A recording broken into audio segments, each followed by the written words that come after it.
Hello, എന്തൊക്കെയുണ്ട് വിശേഷങ്ങൾ? Welcome back to ആൻലീൻസ് ക്ലാസ്സസ്. നമ്മളിന്ന് ബയോളജി രണ്ടാമത്തെ പാഠം നല്ല സെറ്റായിട്ട് പഠിക്കാൻ പോവാണേ. ഇച്ചിരി ബുദ്ധിമുട്ടാണോ ഈ ചാപ്റ്റർ? ഞാൻ പറയുന്നൊക്കെ കേട്ടല്ലോ, രണ്ടാമത്തെ ചാപ്റ്റർ പഠിക്കാൻ ഭയങ്കര ബുദ്ധിമുട്ടാണെന്ന്. അങ്ങനെയൊന്നുമില്ല കേട്ടോ, നമ്മൾ മനസ്സിലാക്കി പഠിച്ചാൽ എല്ലാം നല്ല എളുപ്പമാണ് അല്ലേ? യെസ്, അതേപോലെ നമ്മൾ ഇതുവരെ പഠിച്ച പോലെ നമുക്ക് ബയോളജി സെക്കൻഡ് ചാപ്റ്ററും സെറ്റായിട്ട് നമുക്ക് പഠിച്ച് അവസാനിപ്പിക്കാം. നമ്മുടെ ചാപ്റ്ററിൻ്റെ പേരാണ് digestion and transport of nutrients. ആ പേര് കേൾക്കുമ്പോൾ തന്നെ മനസ്സിലായിട്ടുണ്ട് എന്തിനെ പറ്റിയിട്ടാണ് നമ്മൾ ഈ ചാപ്റ്ററിൽ പഠിക്കുക. ഡൈജഷനെ പറ്റിയിട്ട്. നമ്മൾ ഈ കഴിച്ചുകൊണ്ടിരിക്കുന്ന ഫുഡൊക്കെ എങ്ങനെയാണ് ഡൈജഷൻ സംഭവിക്കുന്നത്, അതേപോലെ ഈ ഫുഡിൽ നിന്ന് കിട്ടിയിട്ടുള്ള ന്യൂട്രിയൻസ് എല്ലാം നമ്മുടെ ബോഡിയിലോട്ട് എങ്ങനെയാണ് എല്ലാ ഭാഗത്തോട്ട് എത്തുന്നത് എന്നൊക്കെ നമ്മൾ ഈ ചാപ്റ്ററിൽ ഡീറ്റെയിൽ ആയിട്ട് പഠിക്കും. റെഡിയല്ലേ? നമുക്ക് സ്റ്റാർട്ട് ചെയ്യാം.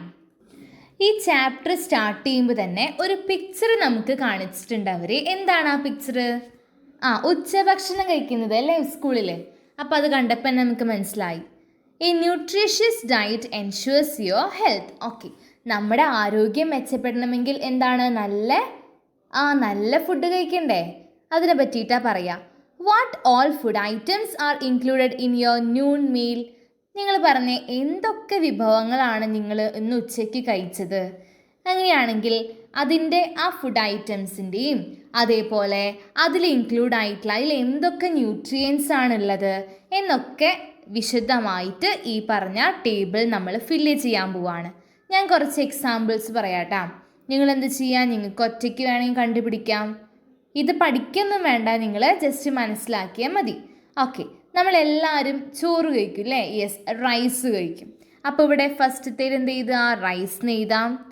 റൈസിൽ എന്താണ് പ്രധാനമായിട്ടുള്ളത്? എന്താ പറഞ്ഞ് കഴിഞ്ഞ ചാപ്റ്ററിൽ നമ്മൾ പഠിച്ചിട്ടുണ്ട്, റൈസിൽ കാർബോഹൈഡ്രേറ്റ് ഉണ്ട് അല്ലേ? അപ്പോൾ ഈ ന്യൂട്രിയൻസിന് അവിടെ കാർബോഹൈഡ്രേറ്റ് എന്ന് എഴുതണം. എന്തിനാണ് നമ്മൾ ഈ കാർബോഹൈഡ്രേറ്റ് എല്ലാം കഴിക്കുന്നത് എന്നറിയോ നിങ്ങൾക്ക്? എന്തിനാണ്? അതിൻ്റെ ഫങ്ഷൻ എന്താ? Yes, to provide energy to our body. നമ്മുടെ ബോഡിയിലോട്ട് എനർജി തരാൻ വേണ്ടിയിട്ടാണ് നമ്മൾ കാർബോഹൈഡ്രേറ്റ് കഴിക്കുന്നത്. അപ്പോൾ ഒരെണ്ണയിലെ ഫുഡ് ഐറ്റം. രണ്ടാമത്തെ എഴുതാം, നമ്മൾ എഗ്ഗ് കഴിക്കില്ലേ? എഗ്ഗ്. യെസ്, എഗ്ഗിൽ എന്തൊക്കെയുണ്ടെന്നറിയോ? എന്തൊക്കെയുണ്ട് എഗ്ഗിൽ? യെസ്, ആ 2 ന്യൂട്രിയൻസ് ആണ് പ്രധാനമായും എഗ്ഗിലുള്ളത്. ഒന്നാമത്തെ പ്രോട്ടീൻ ഉണ്ട്. നിങ്ങൾ കേട്ടിട്ടില്ലേ എഗ്ഗ് കഴിച്ചാൽ കുറേ പ്രോട്ടീൻ കിട്ടുന്നു? യെസ്, അതേപോലെ എഗ്ഗിലുള്ള ഒരു ന്യൂട്രിയൻ്റാണ് പ്രോട്ടീൻ. പിന്നെ പ്രോട്ടീൻ മാത്രമല്ല, നമുക്ക് ആവശ്യമുള്ള കുറച്ച് മിനറൽസും എന്തിലുണ്ട്? എഗ്ഗിലുണ്ട്. അപ്പം എഗ്ഗ് എന്ന് എഴുതുക. രണ്ടാമത്തെ ഫുഡ് ഐറ്റം എഗ്ഗ് എന്ന് എഴുതി. അതിൽ 2 ന്യൂട്രിയൻസ് ഉണ്ട്, പ്രോട്ടീനും ഉണ്ട് മിനറൽസും ഉണ്ട് കേട്ടോ. പ്രോട്ടീൻ എന്തിനാണ്? പ്രോട്ടീൻ്റെ ഫങ്ഷൻ എന്താണെന്നറിയോ നിങ്ങൾക്ക്? നമ്മുടെ ബോഡിയുടെ വളർച്ചയ്ക്ക് എന്താവശ്യമാണ്? ഈ പ്രോട്ടീൻ ആവശ്യമാണ്. അപ്പോൾ ബോഡിയുടെ ഗ്രോത്തിന് പ്രോട്ടീൻ ആവശ്യമാണ്. ഇനി നമുക്ക് പ്രോട്ടീൻ്റെ ഫങ്ഷനായിട്ട് എഴുതാം. അതേപോലെ മിനറൽസ് എന്തിനാണ്? മിനറൽസ് നമ്മുടെ ബോഡിയിൽ സംഭവിക്കുന്ന ഒരുപാട് പ്രോസസ്സൊക്കെ നമ്മുടെ ബോഡിയിൽ സംഭവിക്കുന്നുണ്ട്. നമ്മളൊന്നും അറിയുന്നില്ല എന്നേ ഉള്ളൂ. ഒരുപാട് കാര്യങ്ങൾ നമ്മുടെ ബോഡിയുടെ അകത്ത് സംഭവിക്കുന്നുണ്ട്. അപ്പോൾ അത് നടക്കണമെങ്കിൽ എന്ത് വേണം? ഈ പറഞ്ഞ മിനറൽസ് ഒക്കെ ആവശ്യമാണ്. അപ്പോൾ അതാണ് മിനറൽസിൻ്റെ ഫങ്ഷൻ. ഞാനിവിടെ അത് കൊടുക്കാട്ടെ, നിങ്ങൾ ജസ്റ്റ് ഒന്ന് എഴുതി വെച്ചാൽ മതി. ഇനി ഇപ്പം ഞാൻ 2 എണ്ണം പറഞ്ഞു. വെള്ളം കുടിക്കില്ലേ നമ്മൾ? യെസ്, മൂന്നാമത്തെ ഫുഡ് ഐറ്റം വാട്ടർ കുടിക്കും നമ്മൾ. അതിലെന്താ ഉള്ളത്? വാട്ടർ എന്ന് പറഞ്ഞിട്ടുണ്ടെങ്കിൽ ഒരു ന്യൂട്രിയൻ്റ് തന്നെയാണ്. Water is A nutrient. ഇനി വാട്ടർ എന്തിനാണ്? നമ്മുടെ ബോഡിയിലെ മെറ്റാബോളിസം നടക്കാനും അതേപോലെ എന്താ പറയുക, നിങ്ങളിങ്ങനെ എഴുതിയാൽ മതി, ബോഡിക്കകത്ത് സംഭവിക്കുന്ന എല്ലാ ക്രൂഷ്യൽ ഇമ്പോർട്ടൻ്റ് ആയിട്ടുള്ള കാര്യങ്ങൾ നടക്കാൻ നമ്മുടെ ബോഡിക്ക് എന്ത് വേണം? വാട്ടർ വേണം എന്ന് എഴുതിയാൽ മതി കേട്ടോ. അപ്പം അങ്ങനത്തെ കുറച്ച് കാര്യങ്ങളൊക്കെ എഴുതിയിട്ട് നമ്മൾ എന്ത് ചെയ്യുക? ഇത് അവസാനിക്കുക. നിങ്ങളുടെ ഇഷ്ടത്തിന് നിങ്ങൾ എന്താണെന്ന് ഉച്ചയ്ക്ക് കഴിച്ചത്, അതിലെന്തൊക്കെ ന്യൂട്രിയൻ്റ് ഉണ്ടെന്നൊക്കെ കണ്ടുപിടിച്ചിട്ട് ഈ ഒരു ബോക്സ് എന്ത് ചെയ്യാം? ഫില്ല് ചെയ്യണം കേട്ടോ. അത്ര സിമ്പിളാണ് അല്ലേ? സിമ്പിളല്ലേ? യെസ്, നിങ്ങൾക്കിത് പഠിക്കാനൊന്നുമില്ല, ജസ്റ്റ് എന്ത് ചെയ്ത് വയ്ക്കുക? മനസ്സിലാക്കി വയ്ക്കുക. ഓക്കെ, നമുക്കിനി അടുത്തത് വായിക്കാം. Although the dietary patterns of people in various parts of the world are different. For health, food must contain nutrients such as carbohydrates, proteins, fats, minerals, and vitamins in addition to fiber and water. Okay, ഇവിടെ പറയുന്നത് നമ്മൾ നമ്മുടെ നാട്ടിൽ കഴിക്കുന്ന പോലെയാണോ പുറം രാജ്യങ്ങളിൽ ഭക്ഷണം കഴിക്കുക? ആണോ ഇവിടുത്തെ സാമ്പാറും അവിയലൊക്കെയാണോ? അത് വിചാരിച്ച് അവർക്ക് ന്യൂട്രിയൻസ് കിട്ടാതിരിക്കുന്നുണ്ടോ? ഇല്ല അല്ലേ? ഓക്കെ, നമ്മൾ ഒരു കാര്യം മാത്രം ശ്രദ്ധിക്കണം. പല ഡയറ്ററി പാറ്റേൺ എന്ന് വെച്ചാൽ എന്താണ്? പലതരത്തിലുള്ള ഫുഡാണ് നമ്മൾ ഓരോരുത്തരും ലോകത്തിൻ്റെ പല ഭാഗത്തും കഴിക്കുന്നത്. ഒരേപോലത്തെ ഫുഡല്ല അല്ലേ? യെസ്. എന്നിരുന്നാൽ കൂടി നമ്മുടെ ബോഡിയിലേക്ക് ആവശ്യമായിട്ടുള്ള ന്യൂട്രിയൻസ് ബോഡിയിലേക്ക് എത്തുന്നുണ്ടെങ്കിൽ ആ ഫുഡ് കഴിച്ചാൽ മതി. അങ്ങനെ തന്നെ സാമ്പാറും അവിയലും കഴിക്കണമെന്നൊന്നുമില്ല. നമ്മുടെ ബോഡിക്ക് ആവശ്യമായിട്ടുള്ള ന്യൂട്രിയൻസ് ഏതൊക്കെയാണ്? Carbohydrates, proteins, fats, minerals, vitamins, പിന്നെ വാട്ടർ എല്ലാം നമ്മുടെ ബോഡിക്ക് ആവശ്യമാണ് അല്ലേ? അപ്പോൾ ഈ ന്യൂട്രിയൻസ് എല്ലാം നമ്മുടെ ബോഡിയിലേക്ക് കിട്ടുന്നുണ്ടോ എന്ന് നമ്മൾ ശ്രദ്ധിച്ചാൽ മതി. ഇനി എന്താണ് ഒരു ബാലൻസ്ഡ് ഡയറ്റ് എന്നാണ് ഇവിടെ പറയാൻ പോകുന്നത്. നിങ്ങൾ തന്നെ പറഞ്ഞേ, ആ പേര് കേൾക്കുമ്പോൾ നമുക്ക് മനസ്സിലാവും അല്ലേ എന്താണ് ഒരു ബാലൻസ്ഡ് ഡയറ്റ്? യെസ്, ശരിയായ അളവിൽ എല്ലാ ന്യൂട്രിയൻസും നമ്മുടെ ബോഡിയിലേക്ക് കിട്ടുന്നുണ്ട് എങ്കിൽ അതാണ് balanced diet. A balanced diet is a diet that provide all the nutrients. കണ്ട, എല്ലാ ന്യൂട്രിയൻസും റൈറ്റ് പ്രപ്പോർഷൻ എന്ന് വെച്ചിട്ടുണ്ടെങ്കിൽ ശരിയായ അളവിൽ എല്ലാ ന്യൂട്രിയൻസും നമ്മൾ നമ്മുടെ ബോഡിക്ക് കൊടുക്കുന്നുണ്ട് എങ്കിൽ അതാണ് ബാലൻസ്ഡ് ഡയറ്റ്. ക്ലിയർ ആയെന്ന് വിചാരിക്കുന്നു കേട്ടോ. അടുത്ത് നമുക്ക് ഫുഡ് പ്ലേറ്റിനെ പറ്റി പഠിക്കാം. എന്താണ് ഫുഡ് പ്ലേറ്റ്? യെസ്, എന്താണ് food plate? It is essential for those in the growing age to eat a balanced diet. നമ്മുടെ വളർച്ചയ്ക്കൊരു സമയമുണ്ടല്ലേ, നമ്മൾ പറയും ഇന്ന വയസ്സ് വരെ നന്നായി വളരും. ആ വളർച്ചയുടെ കാലഘട്ടത്തിൽ നമ്മൾ നന്നായിട്ട് ഭക്ഷണം കഴിക്കണം. അത് വിചാരിച്ച് കുറേ ജങ്ക് ഫുഡല്ല, ഒരു ബാലൻസ്ഡ് ഡയറ്റ് നമ്മൾ കീപ്പ് ചെയ്യണം.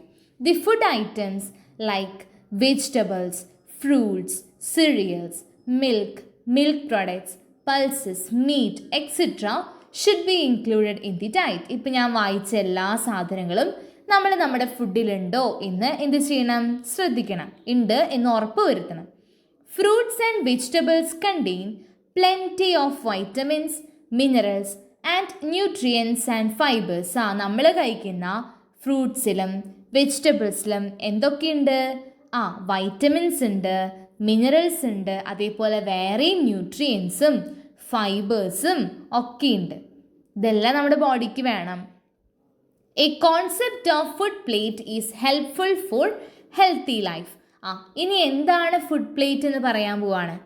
അത് നമ്മുടെ ശരിയായ ആരോഗ്യപരമായ ജീവിതത്തിന് ഈ പറഞ്ഞ ഫുഡ് പ്ലേറ്റ് എന്ന് പറഞ്ഞ കൺസെപ്റ്റ് ഇമ്പോർട്ടൻ്റ് ആണ്. അപ്പോൾ എന്താണ് ഈ ഫുഡ് പ്ലേറ്റ് എന്ന് നമുക്ക് നോക്കാം. A food plate consists of half a plate of fruits and vegetables. ഒരു പ്ലേറ്റ് എടുക്കുക കേട്ടോ. ആ പ്ലേറ്റ് നമ്മൾ നടു മുറിക്കാനല്ല പറയുന്നത്. ആ പ്ലേറ്റിൻ്റെ പകുതി വരെ എന്താണ് നമ്മൾ ഫ്രൂട്ട്സും വെജിറ്റബിൾസും ഒക്കെ വെച്ച് നിറയ്ക്കണം. പിന്നെ എ ക്വാർട്ടർ ഓഫ് സിറിയൽസ്. ഒരു കാൽ ഭാഗം എന്താണ്? സിറിയൽസ് ഒക്കെ വെച്ച് നിറയ്ക്കണം. A quarter of protein rich. ബാക്കി ഭാഗത്ത് എന്ത് നിറയ്ക്കണം? അത് ഒരുപാട് പ്രോട്ടീൻ ഉള്ള മുട്ടയും അതേപോലെ മീറ്റും ഒക്കെ നമ്മൾ ആ ഒരു ബാക്കി പോർഷനിൽ വെച്ച് നിറയ്ക്കണം. അതേപോലെ തന്നെ ഒരു ഗ്ലാസ് മിൽക്കോ അല്ലെങ്കിൽ ഡയറി പ്രൊഡക്ട്സ് വെച്ച് എന്താണ് തൈരോ സംഭാരം അങ്ങനത്തെ സംഭവങ്ങളൊക്കെ നമ്മൾ നന്നായിട്ട് കഴിക്കണം. Okay, there is an increase in conception of junk food among the children today. ഇന്നത്തെ പിള്ളേരുടെ ഇടയ്ക്ക് ഒരുപാട് ജങ്ക് ഫുഡ്സ് കഴിക്കുന്നുണ്ട് എന്നാണ് പറയുന്നത്. അങ്ങനെയാണോ? നിങ്ങൾ കഴിക്കുന്നുണ്ടോ? ഇല്ല അല്ലേ? നിങ്ങൾ നല്ല പിള്ളേരാണ്. ജങ്ക് ഫുഡ് കഴിക്കുന്നത് അത്ര തെറ്റായിട്ട് കാര്യമൊന്നുമല്ല, എല്ലാവരും കഴിക്കും. പക്ഷേ ഒരു മിതമായ രീതിയിൽ കഴിക്കണം. അല്ലാണ്ട് എല്ലാ ദിവസവും എന്ത് ചെയ്യണം? എല്ലാ ദിവസവും ജങ്ക് ഫുഡ് കഴിക്കാൻ നിൽക്കരുത്. പക്ഷെ നമുക്കൊക്കെ കഴിക്കാം, നമുക്കത് ഒഴിവാക്കാൻ പറ്റില്ല അല്ലേ? യെസ്, അതൊരു പാർട്ടായിക്കൊണ്ടിരിക്കുവാണ്. സോ അത് പൂർണ്ണമായി ഒഴിവാക്കണം എന്നല്ല പറയുന്നത്. എന്തും കൂടി ഇൻക്ലൂഡ് ചെയ്യണം? ഈ പറഞ്ഞ ഫുഡ് പ്ലേറ്റിൽ ഞാൻ പറഞ്ഞില്ലേ, ഫ്രൂട്ട്സും വെജിറ്റബിൾസും എല്ലാം ഇൻക്ലൂഡ് ചെയ്തിട്ട് കഴിക്കാനായിട്ട് ശ്രദ്ധിക്കണം. എവിടെ വരെ നമ്മൾ വായിച്ചു? Okay, Such food items are high in calories and low in nutritional value. നമ്മൾ കഴിക്കുന്ന ജങ്ക് ഫുഡിൽ കലോറി നല്ല കൂടുതലാണ്. കലോറി കൂടി എന്ത് സംഭവിക്കുക? നന്നായി തടിക്കില്ല നമ്മൾ. യെസ്. അതേപോലെ തന്നെ ന്യൂട്രീഷണൽ വാല്യൂ, ഈ പറഞ്ഞ ന്യൂട്രീഷണൽ വാല്യൂ ഒന്നും തീരെ ഇല്ല. This leads to malnutrition and other health problems. അപ്പോൾ എന്തിനൊക്കെ ലീഡാവും? ന്യൂട്രിയൻസ് ഇല്ലെങ്കിൽ എന്താണ് നമ്മുടെ ബോഡിക്ക് വേണ്ട ന്യൂട്രിയൻസ് ഒന്നും കിട്ടില്ല. കിട്ടാത്ത അവസ്ഥേനെയാണ് നമ്മൾ മാൽ ന്യൂട്രീഷൻ എന്ന് പറയാം കേട്ടോ. അല്ലാണ്ട് വേറെ പ്രത്യേകിച്ചൊന്നുമില്ല. നമ്മുടെ ബോഡിക്ക് ആവശ്യമായിട്ടുള്ള ന്യൂട്രിയൻസ് കിട്ടുന്നില്ലെങ്കിൽ ഒരു അവസ്ഥേനെ നമ്മൾ മാൽ ന്യൂട്രീഷൻ എന്ന് പറയും. അതേപോലെ ഒരുപാട് അസുഖങ്ങൾ വരില്ലേ? ന്യൂട്രിയൻസ് കിട്ടിയില്ലെങ്കിൽ നമുക്ക് ഒരുപാട് ഹെൽത്ത് പ്രോബ്ലംസും വരും. Skipping breakfast is more common among children. ഇന്നത്തെ പിള്ളേരുടെ ഇടയ്ക്ക് എന്താണ് ബ്രേക്ക്ഫാസ്റ്റ്, നമ്മുടെ ഭയങ്കര തിരക്കാണല്ലേ രാവിലെ, ബ്രേക്ക്ഫാസ്റ്റ് കഴിക്കാണ്ട് ഒരൊറ്റ പോക്കാണ്. പക്ഷെ ഒരിക്കലും എന്ത് ചെയ്യരുത്? ബ്രേക്ക്ഫാസ്റ്റ് സ്കിപ്പ് ചെയ്യരുത്. ബ്രേക്ക്ഫാസ്റ്റ് നമ്മൾ ബ്രെയിൻ ഫുഡാണ്. ബ്രേക്ക്ഫാസ്റ്റ് നമ്മുടെ രാവിലെ നമുക്ക് എല്ലാ എനർജിയും വേണമല്ലേ, നമുക്ക് പഠിക്കണം, അതുപോലെ സ്കൂളിലേക്ക് പോകണം. അതുകൊണ്ട് ബ്രേക്ക്ഫാസ്റ്റ് സ്കിപ്പ് ചെയ്തിട്ടുള്ള സ്കൂളിൽ പോക്കൊന്നും വേണ്ട. എന്ത് ചെയ്യുക? ആദ്യം ബ്രേക്ക്ഫാസ്റ്റ് നല്ല രീതിക്ക് കഴിച്ചതിന് ശേഷം മാത്രം പോവാം. അതും എങ്ങനെ? നല്ല ഫുഡ്, നല്ല ന്യൂട്രീഷ്യസ് ആയിട്ടുള്ള ഫുഡ് വേണം കഴിക്കാൻ. This causes many problems like fatigue, drowsiness, lack of attention in studies and loss of memory. So children need to get used to proper dietary habits. This causes many problems like fatigue. ശരിക്കും നമ്മുടെ ഇവിടെ ഫാറ്റിഗ്യൂ എന്നൊക്കെയാണ് കേട്ടോ pronunciation. ശരിക്കും fatigue എന്നൊക്കെയാണ്. Okay, anyway, drowsiness, lack of attention in studies and loss of memory. So children need to get used to proper dietary habits. ഇവിടെ പറയുന്നത് നമ്മൾ ഇതേപോലെ ബ്രേക്ക്ഫാസ്റ്റ് സ്കിപ്പ് ചെയ്താലും അതേപോലെ തന്നെ എന്താ പറയുക, ഇതേപോലെ ന്യൂട്രിയൻ റിച്ച് ആയിട്ടുള്ള ഫുഡൊന്നും കഴിച്ചില്ലെങ്കിലും എന്ത് സംഭവിക്കും? നമുക്ക് ഫാറ്റിഗ്യൂ എന്ന് വെച്ചിട്ടുണ്ടെങ്കിൽ ഭയങ്കര ക്ഷീണം പോലെ തോന്നും. ഡ്രോസിനെസ് എന്ന് വെച്ചിട്ടുണ്ടെങ്കിൽ നമുക്ക് ഭയങ്കര മയക്കം, ക്ഷീണം, തളർച്ച എന്നൊക്കെ പറയില്ലേ? ഫുഡ് ശരിക്കുള്ള ഫുഡ് കഴിച്ചിട്ടില്ലെങ്കിൽ നമുക്കിതെല്ലാം സംഭവിക്കും. അതേപോലെ തന്നെ നമ്മൾ പഠിക്കാനിരിക്കുമ്പം നമുക്ക് ശ്രദ്ധ കിട്ടുന്നില്ല, ഭയങ്കര ഓർമ്മശക്തി കുറവ്, അങ്ങനത്തെ സംഭവിക്കുകയാണെങ്കിൽ അതിനർത്ഥം എന്താണ്? നമ്മുടെ ബോഡിക്ക് ആവശ്യമായിട്ടുള്ള ന്യൂട്രിയൻ റിച്ച് ആയിട്ടുള്ള ഫുഡൊന്നും നമ്മുടെ ബോഡിയിലേക്ക് എത്തുന്നില്ല എന്നാണ് അർത്ഥം. അപ്പം ഇതൊന്നും ഇല്ലാതിരിക്കണമെങ്കിൽ എന്ത് ചെയ്യണം? നല്ല അടിപൊളി ന്യൂട്രിയൻസ് ഒക്കെയുള്ള ഫുഡ് കഴിക്കണം. അതാണ് ലാസ്റ്റ് പറയുന്നത്. നമ്മുടെ ഡയറ്ററി ഹാബിറ്റ്, ശീലങ്ങൾ നല്ല രീതിക്ക് ആക്കണം. അങ്ങനെയാണെങ്കിൽ നമ്മുടെ എന്താ പറയുക, നല്ല ന്യൂട്രിയൻസ് ഒക്കെ റിച്ച് ആയിട്ടുള്ള ഫുഡ് നമ്മുടെ ബോഡിക്ക് കിട്ടും. നമ്മുടെ ബോഡി അടിപൊളിയായിട്ട് വർക്ക് ചെയ്യും. ക്ലിയർ ആയില്ലേ? ഫുഡ് പ്ലേറ്റ് എല്ലാവർക്കും മനസ്സിലായി എന്ന് ഞാൻ വിചാരിക്കുന്നു കേട്ടോ. അടുത്ത ടോപ്പിക്ക് പറയുന്നത് എന്താണെന്നറിയോ? ഒരു സെമിനാർ കണ്ടക്ട് ചെയ്യാനൊക്കെയാണ്. സെമിനാറാ പ്രൊജക്റ്റ്? യെസ്, പ്രൊജക്റ്റ് കണ്ടക്ട് ചെയ്യാൻ. അത് സ്കൂളിൽ പറഞ്ഞിട്ടുണ്ടാവും അല്ലേ? അതൊക്കെ നിങ്ങൾ സ്വന്തമായി വായിച്ചു നോക്കുക. പ്രത്യേകിച്ചൊന്നും എനിക്ക് പറയാനില്ല. ഇനി ന്യൂട്രീഷനെ പറ്റി പറയുന്നുണ്ട്. എന്താണ് ന്യൂട്രീഷൻ? കണ്ടില്ലേ, ഇതേ ഇവിടെയാണ് ഞാൻ വായിക്കുന്നത് കേട്ടോ. എന്താണ് ന്യൂട്രീഷൻ? നിങ്ങൾ പറഞ്ഞേ, എന്താണ് nutrition? Nutrition is the process by which organisms obtain and utilize food for nutrients from the external environment. Okay, ഇവിടെ എന്താണ് ന്യൂട്രീഷൻ എന്നാണ് പറയുന്നത്. ഓക്കെ, ന്യൂട്രീഷൻ എന്ന് വെച്ചാൽ ജീവജാലങ്ങൾ ന്യൂട്രിയൻസിന് വേണ്ടിയിട്ട് നമ്മൾ ഫുഡ് എടുക്കില്ലേ? എവിടെ നിന്ന്? നമ്മുടെ പരിസ്ഥിതിയിൽ നിന്ന് നമ്മൾ ഫുഡ് എടുത്ത് കഴിക്കുന്നു. അതിനെയാണ് നമ്മൾ ന്യൂട്രീഷൻ എന്ന് പറയുക. സിമ്പിൾ അല്ലേ? ഓക്കെ, ഇനി സ്റ്റേജസ് ഓഫ് ന്യൂട്രീഷൻ. ന്യൂട്രീഷൻ്റെ പല സ്റ്റേജസ് ഏതൊക്കെയാണ് എന്നാണ് പഠിക്കുന്നത്. ഒന്നാമത്തെ എന്താണെന്നറിയോ? നമ്മൾ ആദ്യം ഒരു ഫുഡ് കിട്ടിയാൽ എന്താ ചെയ്യുക? നമ്മൾ കഴിക്കൂല്ലേ? കഴിക്കുന്നതിന് എന്താ പറയാന്നറിയോ? ഇൻജഷൻ. എന്താണ്? ഇൻജഷൻ. രണ്ടാമത്തെ എന്താ സംഭവിക്കുക? ഫുഡ് നമ്മുടെ വയറ്റിലേക്ക് എത്തിക്കഴിഞ്ഞാൽ എന്ത് സംഭവിക്കും? അതിന് ഡൈജഷൻ സംഭവിക്കും. അപ്പോൾ രണ്ടാമത്തെ പോയിന്റ് ഡൈജഷൻ. ഒന്നാമത്തെ എന്തായിരുന്നു? ഇൻജഷൻ. നമ്മൾ ഫുഡ് വായിലേക്ക് വെക്കൂലേ, അല്ലെങ്കിൽ ഫുഡ് കഴിക്കൂലേ, നമ്മൾ ഇൻടേക്കിനെയാണ് നമ്മൾ എന്ത് പറയുന്നത്? ഇൻജഷൻ. അതേപോലെ ഡൈജഷൻ, അതാണ് രണ്ടാമത്തേത്. മൂന്നാമത്തെ എന്താണ്? ഡൈജസ്റ്റ് ചെയ്താൽ മാത്രം മതിയോ? അതിലത്തെ ന്യൂട്രിയൻസ് നമ്മുടെ ബോഡിക്ക് വലിച്ചെടുക്കണ്ടേ? അതാണ് എബ്സോർപ്ഷൻ. 3 പറഞ്ഞു. ഒന്നാമത്തെയാണ് എന്ത്? ഇൻജഷൻ. രണ്ടാമത്തെ പോയിൻ്റാണ് ഡൈജഷൻ. മൂന്നാമത്തെ പോയിൻ്റാണ് എബ്സോർപ്ഷൻ. അപ്പോൾ ഇതിലെ 3 പോയിൻ്റ് നമ്മൾ പറഞ്ഞു. ഇനി എത്ര പോയിൻ്റ് ഉണ്ട്? യെസ്, അടുത്തതാണ് ട്രാൻസ്പോർട്ട്. ഇപ്പം നമ്മുടെ ബോഡി അബ്സോർബൊക്കെ ചെയ്തു അതിന് ന്യൂട്രിയൻസ്. അതെന്ത് ചെയ്യണം? അത് നമ്മുടെ ബോഡിയിലെ പല ഭാഗത്തോട്ട് എന്ത് ചെയ്യണം? ട്രാൻസ്പോർട്ട് ചെയ്യണ്ടേ? അതാണ് ട്രാൻസ്പോർട്ട്. ട്രാൻസ്പോർട്ടൊക്കെ ചെയ്ത് ബാക്കി വന്ന വേസ്റ്റ് മെറ്റീരിയൽസ് ഒക്കെ ഇല്ലേ, നമ്മുടെ ബോഡിക്ക് ആവശ്യമില്ലാത്തതൊക്കെ, അതെന്ത് ചെയ്ത് പോവും? യെസ്, നമ്മളത് എക്സ്ക്രീറ്റ് ചെയ്യും അല്ലേ? അതിനെയാണ് നമ്മൾ ഇജഷൻ എന്ന് പറയാം. ക്ലിയർ ആയോ? എത്ര പോയിന്റ്സ് പഠിച്ചു നമ്മൾ? 5 പോയിന്റ്സ് പഠിച്ചു അല്ലേ? 5 പോയിന്റും പഠിക്കണം കേട്ടോ. എന്താ ക്വസ്റ്റ്യൻ എന്നറിയോ? What are the stages of nutrition? ഈ ന്യൂട്രീഷൻ്റെ സ്റ്റേജസ് ഏതെല്ലാം പഠിച്ചില്ല? ഏതൊക്കെയാണ്? Injection, digestion, absorption, transport, egestion. Assimilation എന്ന് പറയാറുണ്ട്. നിങ്ങൾക്കിപ്പോൾ അത് പോയിന്റ് ഇവിടെ ഇല്ലാത്തതുകൊണ്ട് ഞാൻ പറയുന്നില്ല കേട്ടോ. ഓക്കെ, എനിവേ ഇതൊക്കെ പഠിച്ചു വയ്ക്കാം. നമുക്ക് അടുത്തത് വായിക്കാം. Process of nutrition becomes more complex as we move from simple to complex structured organism. അത് നമുക്ക് ഓൾറെഡി അറിയാവുന്ന കാര്യമാണ്. ഒരു ഒരു ഓർഗാനിസം എടുത്താലാണോ ഒരു വലിയ ഓർഗാനിസം എടുത്താലാണോ എന്താ പറയുക, ഈ പറഞ്ഞ ന്യൂട്രീഷൻ്റെ കാര്യത്തിൽ കോംപ്ലെക്സ്, ഭയങ്കര സങ്കീർണമായ ഡൈജഷനും പ്രക്രിയകളൊക്കെ സംഭവിക്കുന്നത് ആർക്കായിരിക്കും? കുഞ്ഞിതിനാണോ വലിയതിനാണോ? വലിയതിനായിരിക്കും അല്ലേ? യെസ്, കോംപ്ലെക്സ് ആയിട്ടുള്ള സ്ട്രക്ചർ നമ്മളൊക്കെ അതിൽ വിടുന്നതാണ് കേട്ടോ. കോംപ്ലെക്സ് സ്ട്രക്ചേർഡ് ഓർഗാനിസങ്ങളിലായിരിക്കും കുറച്ചുകൂടെ അധികമായിട്ടുള്ള ന്യൂട്രീഷൻ സംഭവങ്ങളൊക്കെ ബോഡിയിൽ നടക്കുക. ഇനി നമ്മൾ പഠിക്കാൻ പോകുന്നത് അമീബയിലും ഹൈഡ്ര. നിങ്ങൾ ഹൈഡ്ര എന്ന് കേട്ടിട്ടില്ലേ? നമുക്ക് പഠിക്കുക എന്തായാലും കേട്ടോ. ഈ അമീബയിലും ഹൈഡ്ര എന്ന് പറയുന്ന ഓർഗാനിസത്തിലും എങ്ങനെയാണ് ഈ പറഞ്ഞ ന്യൂട്രീഷൻ നടക്കുന്നത് എന്നാണ് നമ്മൾ ഇനി അടുത്തത് പഠിക്കാൻ പോകുന്നത്. നിങ്ങൾ ആദ്യം അറിയേണ്ട കാര്യം, അമീബ എന്ന് പറയുന്നത് ഒരു യൂണിസെല്ലുലാർ ഓർഗാനിസമാണ്. എന്താണ്? ഒരു യൂണിസെല്ലുലാർ അല്ലേ? ഒറ്റ സെല്ലേ അമീബയ്ക്കുള്ളൂ. നമുക്കറിയാവുന്ന കാര്യമാണ് അല്ലേ? അമീബ ഒരു യൂണിസെല്ലുലാർ ഓർഗാനിസമാണ്. ഹൈഡ്ര അങ്ങനെയാണോ?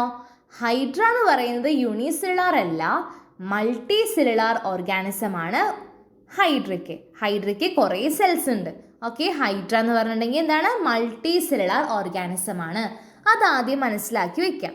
ഇനി നമുക്ക് എങ്ങനെയാണ് അമീബയിൽ ഡൈജഷൻ അല്ലെങ്കിൽ എങ്ങനെയാണ് അമീബ ഫുഡ് കഴിക്കുന്നത് എന്നൊക്കെ നോക്കിയാലോ? അമീബയുടെ ന്യൂട്രീഷൻ നോക്കാം. അതിനുശേഷം നമുക്ക് ഹൈഡ്രയുടെ ന്യൂട്രീഷൻ നോക്കാം. ആദ്യം നമുക്ക് അമീബയുടെ കാര്യം പറയാം കേട്ടോ. ഓക്കെ, ആ ഫിഗർ കറക്റ്റായിട്ട് കാണിച്ചിട്ടുണ്ട് കേട്ടോ. അമീബ എന്ത് ചെയ്യുന്നറിയോ? ആദ്യം എവിടെയെങ്കിലും ഫുഡ് കണ്ടാലേ ആ ഫുഡിൻ്റെ അടുത്തോട്ട് പോവും. ഓക്കെ, എന്നിട്ട് എന്താ ചെയ്യുക?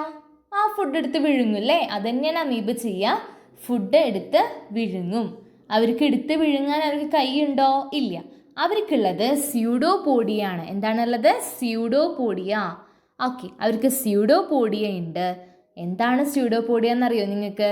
ഈ അമീബേനെ ഒരു സ്ഥലത്ത് നിന്ന് വേറെ സ്ഥലത്തോട്ട് പോകണ്ടേ, അതിനൊക്കെ ഹെൽപ്പ് ചെയ്യുന്ന ആളാണ് നമ്മുടെ സ്യൂഡോപോഡിയ കേട്ടോ. അത് ഈ ഫിഗറിലെ കുറച്ച് ഒരു കയ്യും കാലമൊന്നല്ല, എന്താണ്, ഒരു പ്രൊജക്ഷൻ, ഒരു വീർമതയൊക്കെ പോലെ നമുക്ക് കാണാൻ പറ്റുള്ളൂ. അപ്പം അതാണ് നമ്മുടെ സ്യൂഡോപോഡിയ. അതാണ് ഇവരെ ഈ പറഞ്ഞ ഫുഡ് വിഴുങ്ങാനായിട്ട് ഹെൽപ്പ് ചെയ്യുന്നത്. അതാണ് രണ്ടാമത്തെ പോയിന്റിൽ പറയുന്നത്. ഇനി അവർക്ക് ഈ ഫുഡ് പോകാനായിട്ട് സ്റ്റൊമക്കൊക്കെ ഉണ്ടോ? ഇല്ല അല്ലേ? നമ്മുടെ അമീബ ഒരു യൂണിസെല്ലുലാർ ഓർഗാനിസം ആണ്. അവർക്ക് സ്റ്റൊമക്കൊന്നുമില്ല. പിന്നെ എന്താ ഉള്ളത്? അവർക്കൊരു ഫുഡ് വാക്യൂൾ ഉണ്ട്. ആ വാക്യൂളിനകത്തോട്ട് ഈ ഫുഡ് പോവും. ഈ ഫിഗറിൽ കാണാം, ഞാൻ കുറച്ച് വലുതാക്കാം. കാണാനില്ലേ? യെസ്, ദേ ഇതിനകത്തൊരു കുഞ്ഞീത് കണ്ടോ? ഇതാണ് അവരുടെ ഫുഡ് വാക്യൂൾ. അതിനകത്തോട്ട് ഫുഡ് എത്തും. ഇനി കുറച്ച് എൻസൈംസ് ഒക്കെ ഉണ്ട്. എൻസൈംസ് എന്താ ചെയ്യുക?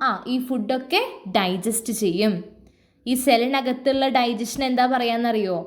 ഒരു സെല്ലിനകത്ത് നടക്കുന്ന ഡൈജഷനെ ഇൻട്രാ സെല്ലുലാർ ഡൈജഷൻ എന്നാണ് പറയുക. അതാണ് ഇവിടെ എടുത്ത് എഴുതിയിരിക്കുന്നത്, ഇൻട്രാ സെല്ലുലാർ ഡൈജഷൻ. ഓക്കെ, ഒന്നുമില്ല. ആ ഫുഡിനെ ഈ ഫുഡ് വാക്യൂളിൽ കുറച്ച് എൻസൈംസ് ഒക്കെ ഉണ്ട്. അതെന്ത് ചെയ്യും? അതിനങ്ങ് ദഹിപ്പിക്കും. ഇനി ബാക്കി ദഹിപ്പിച്ച റെമനൻസ് എന്ന് വെച്ചിട്ടുണ്ടെങ്കിൽ ബാക്കിയുള്ള സാധനങ്ങൾ എന്ത് ചെയ്യുക, അത് പുറത്തോട്ട് പോവും. അത്രയേ ഉള്ളൂ. അപ്പോൾ ഇതാണ് അമീബയുടെ ഡൈജഷൻ അല്ലെങ്കിൽ അമീബയുടെ ന്യൂട്രീഷൻ. മനസ്സിലായില്ലേ? സിമ്പിളാണ് അമീബയുടെ ന്യൂട്രീഷൻ. അമീബ പോലെ തന്നെ അമീബയുടെ ന്യൂട്രീഷനും സിമ്പിളാണ്. എല്ലാവർക്കും മനസ്സിലായില്ലേ? ഇനി നമുക്ക് ഹൈഡ്രേനെ പറ്റി പഠിക്കാം. ഹൈഡ്ര എങ്ങനെയാണ് ഫുഡ് കഴിക്കുന്നത്, ഹൈഡ്ര എങ്ങനെയാണ് ഡൈജസ്റ്റ് ചെയ്യുന്നതൊക്കെ പഠിക്കണ്ടേ നമുക്ക്? ഓക്കെ, ഹൈഡ്ര എന്ത് ചെയ്യുന്നറിയോ? ഹൈഡ്ര അത്ര നിസ്സാരക്കാരനൊന്നല്ല കേട്ടോ. ഹൈഡ്രയുടെ ടെൻറ്റിക്കിൾസ് എന്ന് പറഞ്ഞ സംഭവമുണ്ട് ഹൈഡ്രയ്ക്ക്. ദേ ഈ മുടി പോലെ നിൽക്കുന്നില്ലേ, അതാണ് ഹൈഡ്രയുടെ ടെൻറ്റിക്കിൾസ്. അതിലെന്തെന്നറിയോ, അതിൽ കുറച്ച് വിഷങ്ങളുണ്ട് കേട്ടോ. ഈ വിഷം അപ്പോൾ ആരിനെയാണ് കഴിക്കാൻ ഉദ്ദേശിക്കുന്നതെങ്കിൽ അതിനെ ഈ പറഞ്ഞ വിഷം അത് കുത്തിവെക്കും. ഓക്കെ, അപ്പോൾ ആ ഇരെന്ത് സംഭവിക്കുക, അത് ബോധക്ഷയം വന്ന് പാരലൈസ് ആവും അല്ലേ. അപ്പോൾ അതിനടുത്ത് ടെൻറ്റക്കിൾസിൻ്റെ ഹെൽപ്പോട് കൂടിയിട്ട് അത് കഴിക്കും. ഓക്കെ, മൗത്തിലെത്തും. മൗത്തിൽ നിന്ന് അത് ബോഡി ക്യാവിറ്റി. എന്താണ് ബോഡി ക്യാവിറ്റി? ഒന്നുമില്ല, അവരുടെ ബോഡിക്കകത്ത് കുറച്ച് ഒന്നുമില്ലാത്ത സ്ഥലമുണ്ട്. എന്താണ്? ഇതേ കണ്ടില്ലേ, കുറച്ച് പൊള്ളയായ സ്ഥലങ്ങളുണ്ട്, അവിടേക്ക് എത്തും. ഓക്കെ, അവിടെ നിന്നാണ് എന്ത് സംഭവിക്കുന്നത്, അവരുടെ ഡൈജഷൻ തുടങ്ങുന്നത്. അവിടെ കുറച്ച് എൻസൈംസ് ഒക്കെ ഉണ്ട്. അതാണ് ഈ സെക്കൻഡ് പോയിന്റിൽ പറയുന്നത്. Digestion begins in the body cavity. അപ്പം ഹൈഡ്രയുടെ ഡൈജഷൻ എവിടെയാണ് തുടങ്ങുന്നത്? ബോഡി ക്യാവിറ്റിയിലാണ്. ഇനി അമീബയുടെ ഡൈജഷൻ എവിടെയാണ് തുടങ്ങിയത്? ഫുഡ് വാക്യൂളിൽ അല്ലേ. ഫുഡ് വാക്യൂളിൽ. നമ്മുടെ ഹൈഡ്രയുടെ ഡൈജഷൻ എവിടെയാണ് തുടങ്ങിയത്? Body cavity. ഇതിനെ മൊത്തത്തിൽ നമ്മൾ ബോഡി ക്യാവിറ്റി എന്നാണ് പറയാം. അവിടെ ഈ കുഞ്ഞേ സൈഡില്ലേ, ബോഡി ക്യാവിറ്റിയുടെ ഇന്നർ വാളിൽ നിന്ന് കുറച്ച് എൻസൈംസുകൾ പുറപ്പെടുവിക്കുന്നുണ്ട്. അതുപയോഗിച്ച് ഫുഡിനെ കുറച്ച് ഡൈജസ്റ്റ് ചെയ്യും. ബാക്കിയുണ്ട് കേട്ടോ, ഫുള്ളായിട്ട് ഡൈജഷൻ ഒന്നും സംഭവിക്കില്ല, കുറച്ച് ഡൈജഷൻ സംഭവിക്കും. അത് സെല്ലിന് പുറമേ അല്ലേ സംഭവിക്കുന്നത്? അതെ, ഇതാണ് അവരുടെ ഫുഡ് വാക്യൂൾ എന്ന് പറഞ്ഞ സെല്ല് കേട്ടോ. അതിന് പുറമേ ഉള്ളതല്ലേ. അപ്പോൾ അതിന് നമ്മൾ എക്സ്ട്രാ സെല്ലുലാർ ഡൈജഷനാണ് പറയാം. അമീബയിൽ എന്തായിരുന്നു? Intra cellular. അത് സെല്ലിനകത്ത് വെച്ചിട്ടാണ് ഡൈജഷൻ നടന്നിരുന്നത്. അതുകൊണ്ട് നമ്മൾ അതിനെ ഇൻട്രാ സെല്ലുലാർ എന്നും, ഹൈഡ്രയിൽ സെല്ലിന് പുറമെയാണ് അല്ലേ ബോഡി ക്യാവിറ്റിയുടെ, അതേപോലെ ആ വാളിൻ്റെ സൈഡിൽ നിന്നൊക്കെയാണ് എൻസൈം വരുന്നത്. അപ്പം എന്താണ് അത് എക്സ്ട്രാ സെല്ലുലാർ ഡൈജഷനാണ് എന്ന് നമുക്ക് പറയാനായിട്ട് പറ്റും. ഓക്കെ ആണോ?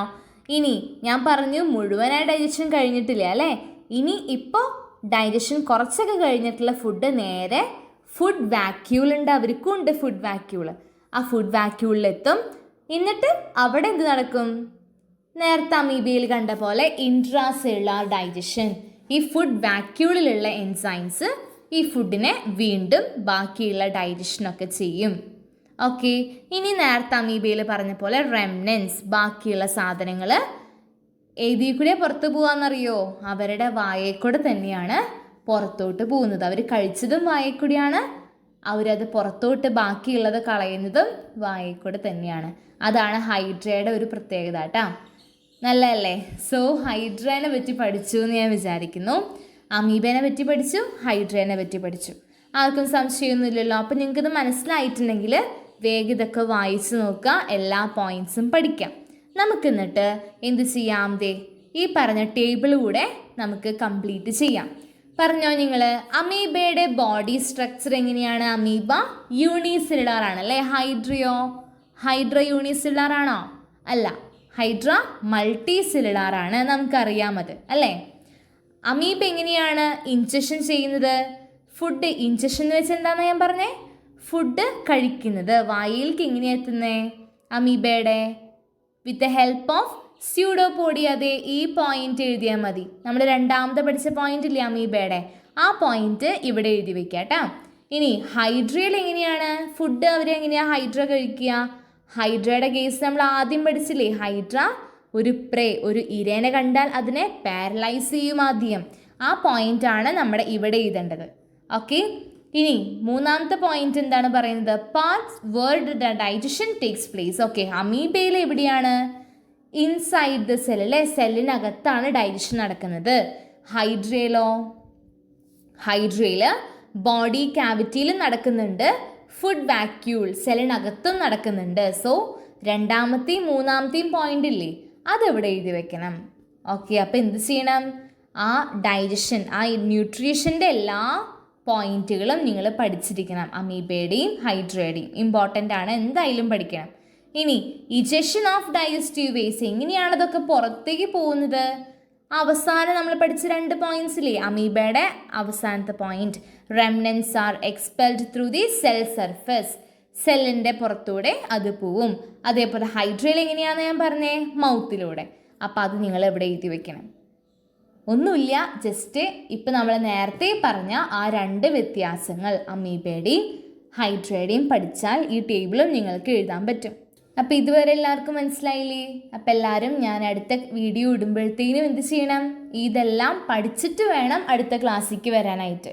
ഓക്കെ, ഇതേപോലെ ഫിസിക്സ് ക്ലാസ്സസ് ഞാൻ പ്രൊവൈഡ് ചെയ്യുന്നുണ്ട്. ആർക്കെങ്കിലും ഫിസിക്സ് ക്ലാസ് വേണമെങ്കിൽ എന്താ ചെയ്യുക? ഞാൻ ഇവിടെ നമ്പർ കൊടുക്കാം, ആ നമ്പറിലേക്ക് മെസ്സേജ് അയച്ചാൽ മതി. Okay, by. അടുത്ത വീഡിയോ ആയിട്ട് ഞാൻ വീണ്ടും വരാം. സബ്സ്ക്രൈബ് ചെയ്യാൻ മറക്കല്ലേ, ഫ്രണ്ട്സിനൊക്കെ അയച്ചു കൊടുക്കണം. ഓക്കെ.